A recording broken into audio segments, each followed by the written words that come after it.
Bonjour et bienvenue dans une nouvelle vidéo de l'Académie du Web Design. Aujourd'hui, nous allons voir ensemble comment réaliser un dessin en 3D isométrique. La 3D isométrique, c'est une méthode particulière de dessin en perspective qui permet d'obtenir un rendu très moderne, très intéressant, surtout lorsque l'on souhaite réaliser des plans, des vues en projection. Et donc c'est une méthode qui est très intéressante à partir du moment où on connaît les paramètres qui permettent de travailler facilement en 3D isométrique avec Illustrator. Alors pour commencer, je vais vous faire un petit tour de la méthode. Donc l'idée de la 3D isométrique, d'abord c'est de comprendre à quoi ça sert. Et comment, surtout, ce que cela signifie. Donc la perspective isométrique est une méthode de représentation en perspective dans laquelle les trois directions de l'espace sont représentées avec la même importance. Donc ça c'est la définition de la perspective ISO, donc qui signifie identique, et metrain, la mesure, les distances. Donc c'est quelque chose qui ne met pas en évidence une ou l'autre des dimensions de la perspective. Donc l'exemple que j'ai repris sur Wikipédia, c'est cette arche qui est dessinée en 3D isométrique. On voit que la direction horizontale gauche-droite ainsi que la vue du dessus ont la même importance, et du reste l'angle d'inclinaison d'une perspective isométrique est toujours de 30 degrés, de façon à avoir ce rendu qui est particulier au dessin isométrique.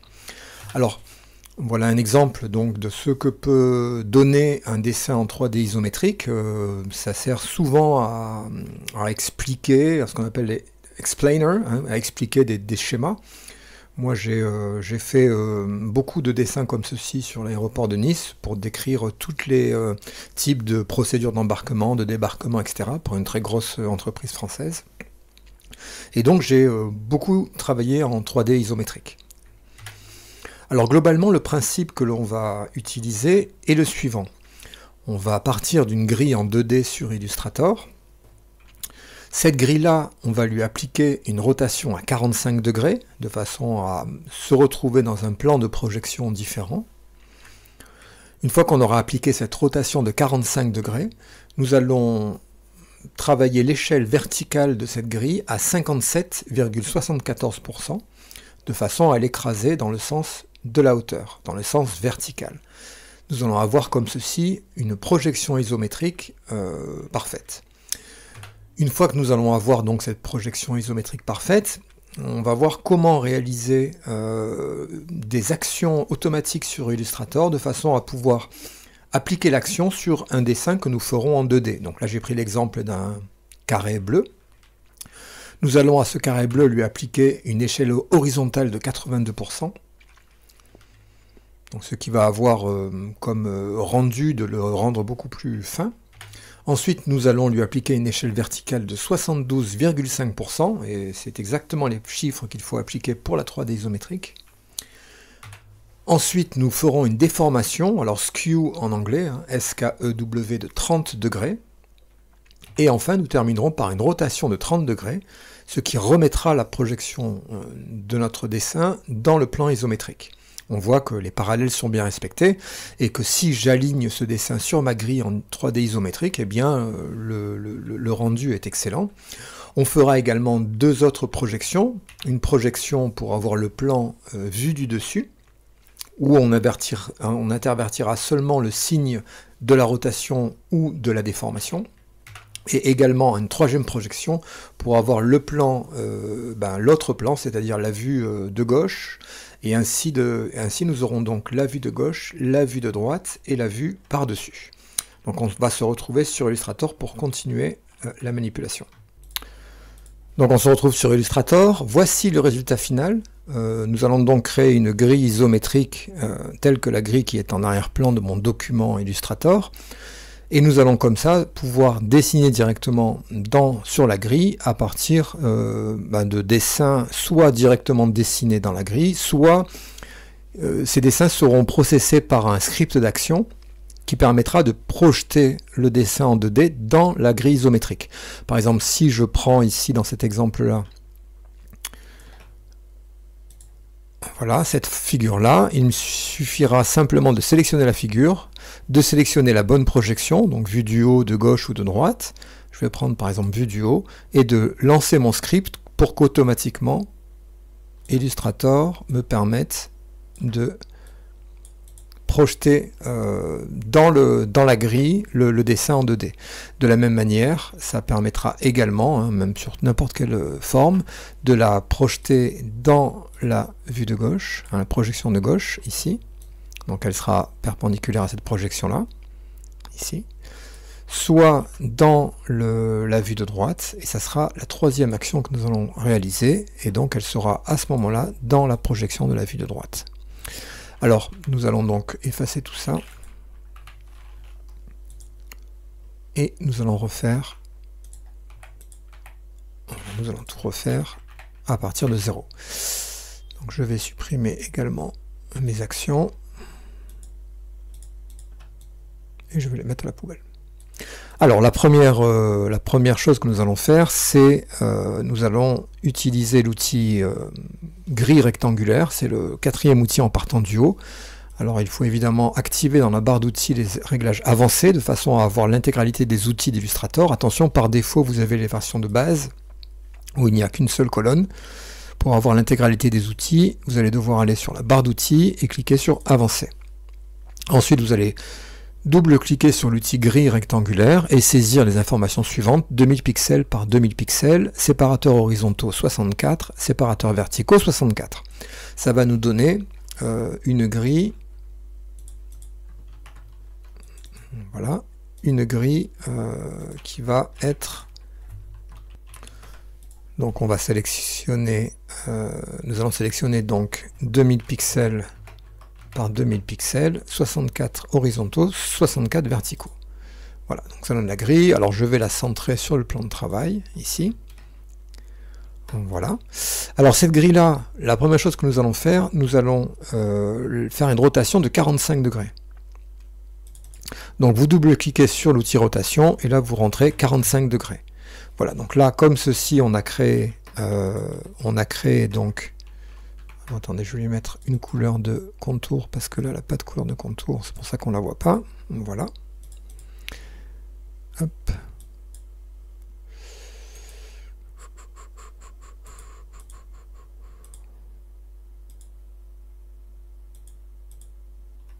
Voilà. Et ensuite, la deuxième opération à faire, c'est d'appliquer l'échelle verticale de 57,74, ce qu'on avait vu tout à l'heure. Donc je prends l'outil mise à l'échelle, en sélectionnant évidemment la grille, en appuyant sur Alt ou Option sur Mac, vous cliquez une fois et vous rentrez donc l'échelle horizontale 100% et l'échelle verticale 57,74. Voilà, donc là, maintenant, on a une grille isométrique. Alors cette grille-là, ce que je vais faire, c'est que je vais la sélectionner, et dans Affichage, Repères, nous allons créer les repères. Donc ça va convertir cette grille en repères, voilà, et en même temps, les repères on va les fixer. Donc dans Affichage, vous allez dans Repères, et vous allez dans Verrouiller les repères. Comme ceci, on ne peut plus toucher aux repères. Alors une fois que j'ai fait cette grille-là, je peux déjà utiliser la grille, hein, je peux commencer à dessiner, il n'y a pas de souci, puisque si je suis les intersections, ça va me permettre de pouvoir dessiner des faces, hein, ici. Alors pensez bien à activer le magnétisme du pixel. Voilà, donc là j'ai une face. Si je veux faire la deuxième face, un bâtiment par exemple qui serait rectangulaire, je vais pouvoir repartir d'ici, et je suis simplement les intersections de manière à créer, voilà, ma deuxième face. Et puis pour la face du dessus, eh bien je vais faire pareil, comme ceci, et là j'ai ma troisième face. Alors on peut masquer la grille avec CTRL point virgule, hein, vous affichez ou vous masquez la grille. Si vous voulez vous amuser à faire un toit qui serait plutôt pointu, alors il y a une solution qui est assez simple, c'est d'utiliser Ici, vous mettez 2 diagonales. Une là et une ici.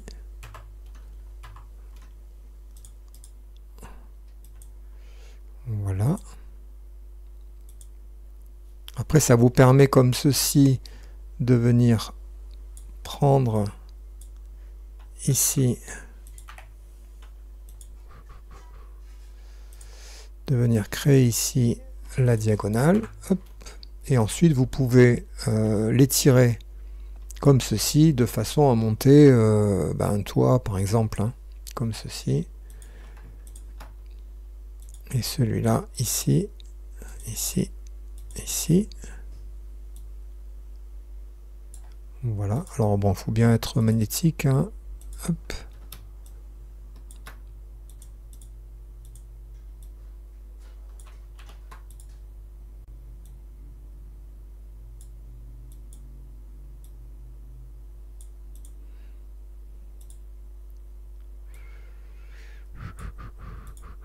J'aurais dû l'aligner avant, voilà, ici, et ici, et là, ici. Donc on voit que c'est pas évident de dessiner en 3D isométrique. Voilà, donc là j'ai fait un toit en diagonale. C'est pour ça que ce qu'on va faire maintenant, en fait, on va créer des actions qui vont permettre d'automatiser le passage en 3D isométrique.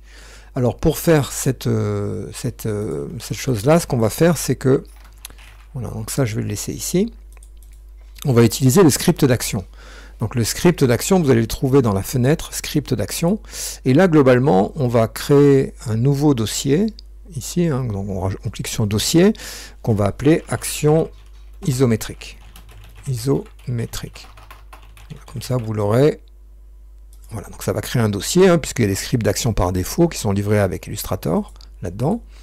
Et vous avez, on crée un nouveau dossier, et dans ce dossier-là, on va créer une nouvelle action qu'on va appeler isométrie haut, parce que ça va être la vue d'en haut. Alors, quand on crée une action dans Illustrator, en fait, l'action possède, voilà, elle se met en mode enregistrement dès qu'on crée la nouvelle action, et elle va enregistrer toute la séquence de touches que je vais effectuer, jusqu'à ce que j'appuie sur la touche arrêter l'exécution d'enregistrement, auquel cas l'action s'arrêtera. Bon, pour vous expliquer le fonctionnement, si je prends un cercle, que je trace un cercle, voilà, donc là il y a ça. Ensuite, cette cercle-là, si je vais par exemple le mettre à l'échelle comme ceci, et ensuite le déformer comme ceci, on voit que tout n'est pas enregistré, mais que globalement, je vais arrêter. Et donc maintenant j'ai créé une action, donc si je mets un autre objet à la place de mon cercle, par exemple un rectangle, hop, je peux sélectionner l'action et la passer en mode lecture, et ça va convertir, créer un cercle. Alors l'idée c'est que les actions, donc ça c'est pour vous montrer le principe, alors maintenant on va voir comment l'utiliser dans le cadre de l'isométrie. Alors ce qu'on a vu tout à l'heure, c'était on a plusieurs séquences d'actions à faire pour enregistrer l'isométrie. La première chose, c'est de mettre l'échelle horizontale à 82%. Donc on va partir d'un rectangle, comme ceci, et on va partir donc isométrie haute. Alors je vais supprimer ce qu'il y a dedans et je vais la passer en mode enregistrement. Voilà. On va mettre l'échelle, modification de l'échelle. Alors vous sélectionnez votre rectangle, vous double-cliquez sur l'échelle, et là vous le mettez à 82%. Et on va le faire d'un coup d'ailleurs, puisque c'est 82% et 60,5% pour l'échelle verticale. 72,5% pour l'échelle verticale. Voilà, donc là ça permet de mettre le ratio pour la projection. Vous voyez donc il y a une mise à l'échelle qui a été enregistrée dans mon action et qui reprend les paramètres que j'ai mis. Ensuite, on va continuer pour le haut, il va y avoir donc une déformation de 30 degrés. Donc vous prenez l'outil déformation qui se trouve sous l'outil mise à l'échelle, vous double-cliquez dessus et là vous mettez 30 degrés dans l'angle. Ok, donc là il enregistre la déformation et au final on a la rotation qui va être une rotation de... Alors c'est pour la vue de haut c'est moins 30 degrés, voilà, et ça nous fait notre vue de haut. Et là vous validez et vous arrêtez le script. Donc on a la mise à l'isométrie de haut qui est créée. Ça veut dire que maintenant, si je prends n'importe quelle forme, ou combinaison de formes, d'ailleurs ça marche aussi, et que je clique sur isométrie de haut, sur le bouton exécuter la sélection, hop, il va me basculer, voilà, il va me basculer dans l'isométrie, hein, ce qui va me permettre de travailler beaucoup plus simplement pour mes formes isométriques. Ensuite, on va, alors, ce qu'on va faire, c'est qu'on va continuer donc pour avoir les deux autres projections. Alors, je vais reprendre un autre, bon, je vais prendre un rectangle pour cette fois-ci, par exemple, un rectangle comme ceci.